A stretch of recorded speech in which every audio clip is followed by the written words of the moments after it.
നമസ്കാരം. Just decode ചാനലിലേക്കും Mahabharata പര്യടനത്തിലേക്കും ഒരിക്കൽ കൂടി സ്വാഗതം.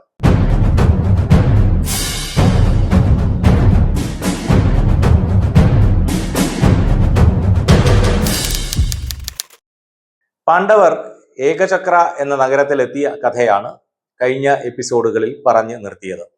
വാരണാവതത്തിൽ നിന്ന് രക്ഷപ്പെട്ട്, അരക്കില്ലത്തിൽ നിന്ന് രക്ഷപ്പെട്ട് ഹിഡിംബൻ എന്ന രാക്ഷസനെ കൊന്ന് ഹിഡുംബിയെ ഭീമൻ വിവാഹം കഴിച്ചു.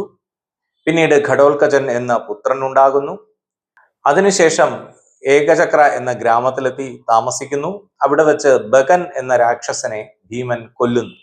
ഇത്രയുമാണ് കഴിഞ്ഞ ലക്കങ്ങളിൽ പറഞ്ഞ കഥാഭാഗങ്ങൾ. അങ്ങനെ ഏകചക്രയിൽ ഈ പാണ്ഡവർ കുന്തിയോടൊപ്പം താമസിക്കുന്ന സമയത്ത് ഒരു യാത്രികനായ ബ്രാഹ്മണൻ അവിടെ വന്നെത്തി. അദ്ദേഹം പല ദേശങ്ങളിൽ സഞ്ചരിക്കുന്നവനാണ്.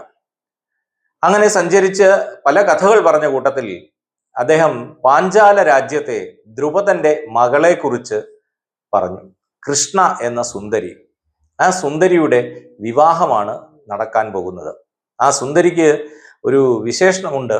അവർ 3 പേർ യാഗാഗ്നിയിൽ നിന്ന് ജനിച്ചവരാണ്. അപ്പോൾ പാണ്ഡവർക്ക് കൗതുകമായി. അതിനെക്കുറിച്ച് കൂടുതൽ വിവരങ്ങൾ പറയാൻ ആവശ്യപ്പെടുന്നു. ദ്രുപദനെ നേരത്തെ പാണ്ഡവർ തോൽപ്പിച്ചിട്ടുള്ളതാണല്ലോ. ആ ബ്രാഹ്മണൻ കഥ പറയുന്നു. വിശാലമായി തന്നെ ദ്രുപദനെ ദ്രോണർ തോൽപ്പിച്ച കഥ, അവരുടെ സൗഹാർദ്ദം, അത് തകരാനിടയായത്, ഇതെല്ലാം തന്നെ പറയുന്നുണ്ട്. ആ കഥകളിലേക്ക് പോകുന്നില്ല. ദ്രോണനാൽ തോൽപ്പിക്കപ്പെട്ട ദ്രുപദൻ, ദ്രോണനാലല്ല, യഥാർത്ഥത്തിൽ അർജുനനാലാണ് തോൽപ്പിക്കപ്പെട്ടത്. ദ്രോണൻ അവസാനം ദ്രുപദന് പാതി രാജ്യം കൊടുക്കുകയാണ് ഉണ്ടായത്. എന്തായാലും ദ്രോണനാൽ അങ്ങനെ അപമാനിതനാക്കപ്പെട്ട ദ്രുപദൻ ആ അപമാന ഭാരം ഉള്ളിൽ വഹിച്ചുകൊണ്ട് കഴിഞ്ഞു. ഞാൻ പറഞ്ഞല്ലോ, അന്ന് ആ എപ്പിസോഡ് കാണുമ്പോൾ അറിയാം, ദ്രോണൻ നല്ല ചങ്കിൽ കുത്തുന്ന വർത്തമാനങ്ങളാണ് ദ്രുപദനോട് പറഞ്ഞത്. അങ്ങനെ അപമാന ഭാരത്താൽ ദ്രുപദൻ നീറി കഴിയുകയായിരുന്നു. അയാൾക്കുണ്ടായ മക്കളൊന്നും ഈ ദ്രോണനോട് തിരിച്ച് പ്രതികാരം ചെയ്യാൻ പര്യാപ്തരായ മക്കൾ ആയിരുന്നുമില്ല. അപ്പോൾ എന്താണ് വഴി? ഏതെങ്കിലുമൊക്കെ ബ്രാഹ്മണരെ പ്രീതിപ്പെടുത്തി അവരുടെ ശക്തി കൊണ്ട് ഒരു യാഗം ചെയ്ത് അങ്ങനെ ദ്രോണനെ തോൽപ്പിക്കാൻ തക്ക ശക്തിയുള്ള മകനെ സമ്പാദിക്കണം എന്നായിരുന്നു ദ്രുപദന്റെ ആഗ്രഹം. അങ്ങനെ പലരെയും സമീപിച്ചെങ്കിലും ആരും അതിന് തയ്യാറായില്ല. ഒടുവിൽ ഒരു സ്ഥലത്ത് ചെന്ന് യാജൻ എന്നും ഉപയാജൻ എന്നും പേരായ 2 സഹോദരന്മാരെ അദ്ദേഹം കാണുന്നു. ഈ സഹോദരന്മാർ വലിയ കഴിവുള്ളവരാണെന്ന് മനസ്സിലാക്കിയ അദ്ദേഹം അവരെ തൻ്റെ രാജധാനിയിലേക്ക് കൊണ്ടുവരുന്നു. ആ രാജധാനിയിൽ കൊണ്ടുവന്ന് സഹോദരനായ ഉപയാജനെ വേണ്ട വിധമൊക്കെ ശുശ്രൂഷിച്ച് അദ്ദേഹത്തിനോട് ഈ കാര്യം പറയുന്നു. എൻ്റെ മനസ്സിൽ ഇങ്ങനെ ഒരു ആഗ്രഹമുണ്ട്, ദ്രോണനെ തോൽപ്പിക്കാൻ തക്ക ഒരു പുത്രൻ പിറക്കണം. ഉപയാജൻ പറഞ്ഞു, അത് നടക്കുന്ന കാര്യമല്ല, ഞാൻ ചെയ്യാൻ ഉദ്ദേശിക്കുന്നില്ല. പക്ഷേ ദ്രുപദൻ വിട്ടില്ല. അദ്ദേഹം അവരെ അവിടെ താമസിപ്പിച്ച് വലിയ സൽക്കാരമൊക്കെ ചെയ്ത് പ്രീതിപ്പെടുത്തി. 1 വർഷം കഴിഞ്ഞപ്പോൾ ഉപയാജൻ പറഞ്ഞു, നിനക്ക് അങ്ങനെ വലിയൊരു ആഗ്രഹമുണ്ടെങ്കിൽ എൻ്റെ ജ്യേഷ്ഠനോട് പറയുക, അയാൾ നിന്നെ സഹായിക്കും. അയാൾ ആശ്രമകാലത്തിലെ പൈസയോട് ധനത്തോട് നല്ല ആർത്തിയുള്ളവനാണ്. ഒരു കഥ ഉപയാജൻ പറയുന്നുണ്ട്. ഒരിക്കൽ ഒരു ഫലം വഴിയിൽ കിടക്കുന്നത് കണ്ടു. ആ ഫലം അയാൾ ഒന്നും ചിന്തിക്കാതെ എടുത്ത് ഭക്ഷിച്ചു. അത് അശുദ്ധമായ ഫലമാണോ, എവിടെ കിടന്നതാണ്, ഇതൊന്നും അദ്ദേഹം ചിന്തിച്ചില്ല. മാത്രമല്ല, യാജൻ മറ്റാളുകൾ ഭക്ഷിച്ച് മിച്ചം വരുന്ന ഉച്ഛിഷ്ടം ഭക്ഷിക്കുന്നതിന് യാതൊരു മടിയുമില്ലാത്ത ആളായിരുന്നു. എന്ന് തന്നെയുമല്ല, അതിൻ്റെ ആ രുചിയെ പറ്റിയൊക്കെ വളരെ വാഴ്ത്തി പറയുകയും ചെയ്യുമായിരുന്നു. ഇങ്ങനെ തൻ്റെ ആത്മാവ് നോക്കാതെ എന്ത് പ്രവൃത്തിയും ചെയ്യാൻ കഴിവുള്ളയാളാണ്, അല്ലെങ്കിൽ താല്പര്യമുള്ളയാളാണ് യാജൻ. അതുകൊണ്ട് നീ അദ്ദേഹത്തെ പ്രീതിപ്പെടുത്തുക, അദ്ദേഹം തീർച്ചയായിട്ടും നിന്നെ സഹായിക്കും. ഇത് കേട്ടപാടെ ദ്രോണർ നേരെ യാജന്റെ സമീപം ചെന്നു. അദ്ദേഹത്തിനോട് ധാരാളം പശുക്കളെയൊക്കെ വാഗ്ദാനം ചെയ്തു, എനിക്ക് വേണ്ടി ഒരു യാഗം ചെയ്യണമെന്ന് പറഞ്ഞു. യാജൻ അപ്പോൾ തന്നെ അതിന് സമ്മതിക്കുകയും ഉണ്ടായി. ഉപയാജനെ കൂടി സഹായിയായി വിളിച്ചുകൊണ്ട് യാജൻ ഒരു യാഗം ചെയ്തു. ഇതിൽ ബ്രാഹ്മണൻ ആദ്യം പറയുമ്പോൾ ഈ യജ്ഞത്തിൽ നിന്ന് 3 പേർ ഉണ്ടായി എന്ന് പറയുന്നുണ്ട്, ശിഖണ്ഡി ഉണ്ടായി എന്ന് പറയുന്നുണ്ട്. പക്ഷേ പിന്നീട് വിസ്തരിക്കുമ്പോൾ ശിഖണ്ഡി ഉണ്ടായ കാര്യം വിസ്തരിക്കുന്നില്ല.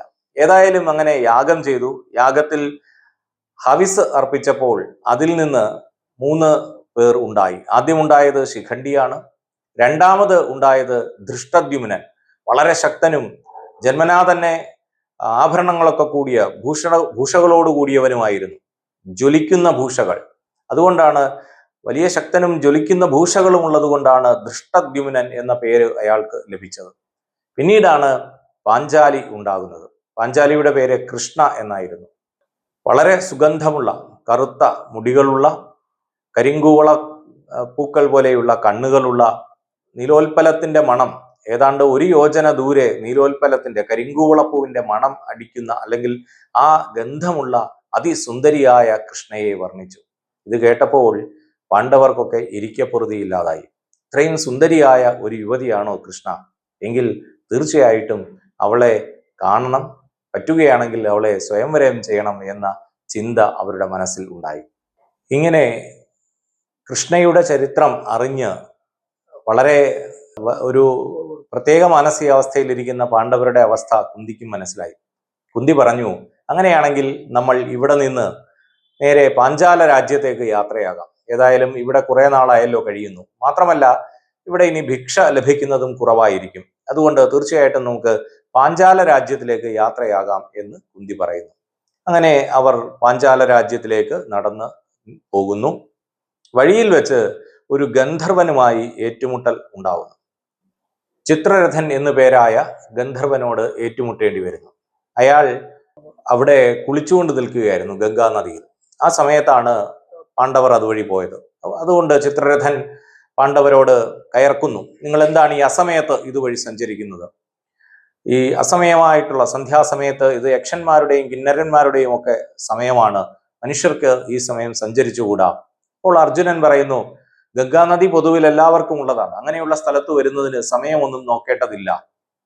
നീ നിന്റെ ഈ ഭയപ്പെടുത്തുന്ന വിദ്യ മറ്റാരോടെങ്കിലും എടുത്താൽ മതി, ഞാൻ ഭയപ്പെടുകയില്ല എന്ന് പറയുന്നു. ഒന്നും രണ്ടും പറഞ്ഞ് അവർ തമ്മിൽ വലിയ വഴക്കാവുന്നു. അവസാനം ഈ ഗന്ധർവൻ ഒരു അസ്ത്രം അർജുനന്റെ നേരെ പ്രയോഗിക്കുന്നു. അർജുനന്റെ നേരെ പ്രയോഗിച്ച അസ്ത്രങ്ങളെയെല്ലാം അയാൾ നിഷ്പ്രയാസം തട്ടി അകറ്റുന്നു.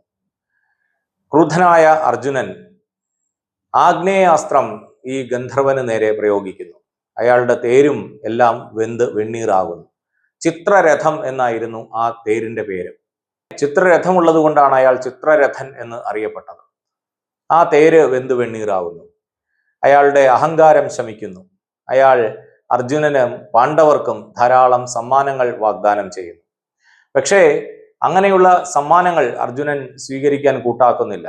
പ്രാണഭയത്താലും മറ്റ് വഴിയില്ലാതെ വരുമ്പോഴും ഒക്കെ നൽകുന്ന സമ്മാനങ്ങൾ അല്ലെങ്കിൽ ദാനങ്ങൾ സ്വീകരിക്കാൻ മനസ്സ് അനുവദിക്കുകയില്ല. അതുകൊണ്ട് എനിക്കത് ആവശ്യമില്ല എന്ന് അർജുനൻ പറയുന്നു. അപ്പോൾ അദ്ദേഹം പറയുന്നു, അങ്ങനെയല്ല, എൻ്റെ ജീവൻ തിരിച്ച് ദാനം ചെയ്തത് കൊണ്ടാണ് അങ്ങേക്ക് ഞാൻ ഈ സമ്മാനം തരുന്നത് എന്ന് പറയുന്നുണ്ട്. അപ്പോൾ അർജുനൻ തൻ്റെ ആഗ്നേയാസ്ത്രം അയാൾക്ക് തിരികെ ഇതിന് പ്രത്യുപകാരമായി കൊടുക്കുന്നുമുണ്ട്. ആ ഗന്ധർവൻ ചില കഥകളൊക്കെ പറയുന്നുണ്ട്. അത് മഹാഭാരതവുമായി നേരിട്ട് ബന്ധമില്ലാത്തതിനാൽ ആ കഥയിലേക്കൊന്നും ഇപ്പോൾ കടക്കുന്നില്ല. അത് മറ്റൊരവസരത്തിൽ പറയാം എന്ന് വിചാരിക്കുന്നു. പക്ഷേ ആ ഗന്ധർവൻ ഒരു കാര്യം പറയുന്നു. അതായത് പാണ്ഡവർക്ക് ഒരു പുരോഹിതൻ വേണം. ക്ഷത്രിയന്മാരായിട്ടുള്ളവർ ഒരു പുരോഹിതനോടൊപ്പമാണ്, അല്ലെങ്കിൽ പുരോഹിതൻ അവർക്ക് വഴികാട്ടിയായി ഉണ്ടെങ്കിൽ മാത്രമാണ് അവർക്ക് വിജയം ഉണ്ടാവുക. കൃത്യമായ കാര്യങ്ങൾ പറഞ്ഞു കൊടുക്കുന്നതിനായിട്ട് ഒരു പുരോഹിതന്റെ ആവശ്യമുണ്ട് എന്ന് ആ ഗന്ധർവൻ പാണ്ഡവരെ ഉപദേശിക്കുന്നു. അതനുസരിച്ച് പാണ്ഡവർ ധൗമ്യൻ എന്ന പുരോഹിതനെ തങ്ങളുടെ പുരോഹിതനായി സ്വീകരിക്കുന്നു. അവർ മെല്ലെ പാഞ്ചാല രാജ്യത്തിലേക്ക് യാത്രയാവുകയാണ്. വഴിയിൽ ധാരാളം ബ്രാഹ്മണരൊക്കെ അവരെ കാണുന്നുണ്ട്. അപ്പോൾ ചോദിക്കുന്നു, എന്താണ്, എങ്ങോട്ടാണ് യാത്ര? അവർ പറയുന്നു, പാഞ്ചാലന്റെ മകൾ കൃഷ്ണ എന്ന സുന്ദരിയുടെ സ്വയംവരമാണ്. വലിയ സ്വയംവരം മഹോത്സവമാണ് നടക്കുന്നത്. ധാരാളം സമ്മാനങ്ങളൊക്കെ ലഭിക്കുന്നതാണ്. ഭക്ഷണം ധാരാളം ഉണ്ടാകും. അപ്പോൾ നമുക്ക് നിരവധി സമ്മാനങ്ങൾ അവിടെ നിന്ന് ലഭിക്കും. മാത്രമല്ല വലിയ മഹോത്സവമാണ്, കാണേണ്ട കാഴ്ചയാണ്. കൃഷ്ണ എന്ന ഈ സുന്ദരിയെ ഒരു യോജന അകലത്ത് നിന്നായാൽ പോലും കാണുന്നത് വലിയ ഭാഗ്യമായിട്ടുള്ള കാര്യമാണ്. അതുകൊണ്ട് അത്തരം കാര്യങ്ങൾ ഒഴിവാക്കുന്നത് നല്ലതല്ല, അങ്ങോട്ട് പോവുകയാണ്. ഇത് കേട്ട് മറ്റു ബ്രാഹ്മണരും ഇവരോടൊപ്പം ചേരുന്നു. അങ്ങനെ ഇവരെല്ലാവരും കൂടി ഒരുമിച്ച് പാഞ്ചാല രാജ്യത്തെത്തി താമസിക്കുന്നു. കുന്തിയും മക്കളും പാഞ്ചാലന്റെ രാജ്യത്തിൽ തന്നെ ആരും അറിയാതെ ഭിക്ഷയെടുത്ത് ജീവിക്കുന്നു. പാഞ്ചാലനാവട്ടെ ആദ്യ ഈ കുട്ടികൾ പിറന്നപ്പോൾ തന്നെ, അതിൽ ശിഖണ്ഡി പിറന്നു എന്ന് പറഞ്ഞല്ലോ, ശിഖണ്ഡി അംബയുടെ പുരുഷാവതാരമായിട്ടാണ് പിറക്കുന്നത്. നേരത്തെ ഭീഷ്മർ കാരണം കല്യാണം മുടങ്ങിപ്പോയ, സാല്വനെ വിവാഹം കഴിക്കാൻ പറ്റാതെ കല്യാണം മുടങ്ങിപ്പോയ അംബയുടെ പുരുഷാവതാരമായിട്ടാണ് ശിഖണ്ഡി പിറവിയെടുക്കുന്നത്. പല പല കഥകളുണ്ട്. ആദ്യം പെണ്ണായിരുന്നുവെന്നും പിന്നീട് ശിഖണ്ഡി ആണായി ഒരു യക്ഷനുമായി ഈ ആണത്വം കൈമാറിയതാണ് എന്നും ഒക്കെയുള്ള കഥകൾ ഉണ്ട്. പിന്നീടാണ് ദൃഷ്ടദ്യുമ്നൻ പിറവിയെടുക്കുമ്പോൾ തന്നെ ഇവൻ ദ്രോണനെ വധിക്കുമെന്ന് അശരീരി ഉണ്ടാകുന്നുണ്ട്. പിന്നീടാണ് കൃഷ്ണ പിറവിയെടുക്കുന്നത്. കൃഷ്ണ കാരണം കൗരവർക്ക് നാശനഷ്ടം ഉണ്ടാകുമെന്നും ഇവൾ ദേവന്മാരുടെ സുരകാര്യം നിർവഹിക്കുമെന്നുമുള്ള അശരീരി ഉണ്ടാകുന്നുണ്ട്. അങ്ങനെയുള്ള കൃഷ്ണയെ അർജുനന് വിവാഹം കഴിച്ച് നൽകണം എന്ന ഒരു സങ്കല്പം ദ്രുപദന്റെ മനസ്സിൽ ഉണ്ടായിരുന്നു. തന്റെ മകളായ കൃഷ്ണ അർജുനന് വേണ്ടിയുള്ളതാണ് എന്ന് ദ്രുപദൻ മനസ്സാ വിചാരിച്ചിരുന്നു. അപ്പോൾ അതിനായി എന്താണ് ദ്രുപദൻ കണ്ടുപിടിച്ച മാർഗം? കാരണം അർജുനൻ മരിച്ചുപോയി, പാണ്ഡവർ മരിച്ചുപോയി എന്നാണല്ലോ പൊതുവെ കേട്ടുവന്നിരുന്നത്. അങ്ങനെ അർജുനൻ ഉണ്ടെങ്കിലോ? അപ്പോൾ ദ്രുപദന് തന്നെ ഒരു സംശയമുണ്ട്. പലരും പറയുകയും ചെയ്തിട്ടുണ്ട് അങ്ങനെ അവർ മരിക്കാൻ സാധ്യതയില്ല. അപ്പോൾ എന്താണ് അതിന് കണ്ടുപിടിച്ച മാർഗം? എങ്ങനെയാണ് കൃഷ്ണയുടെ സ്വയംവരം നടത്തിയത്? ഇത് നമുക്ക് അടുത്ത ലക്കം കേൾക്കാം.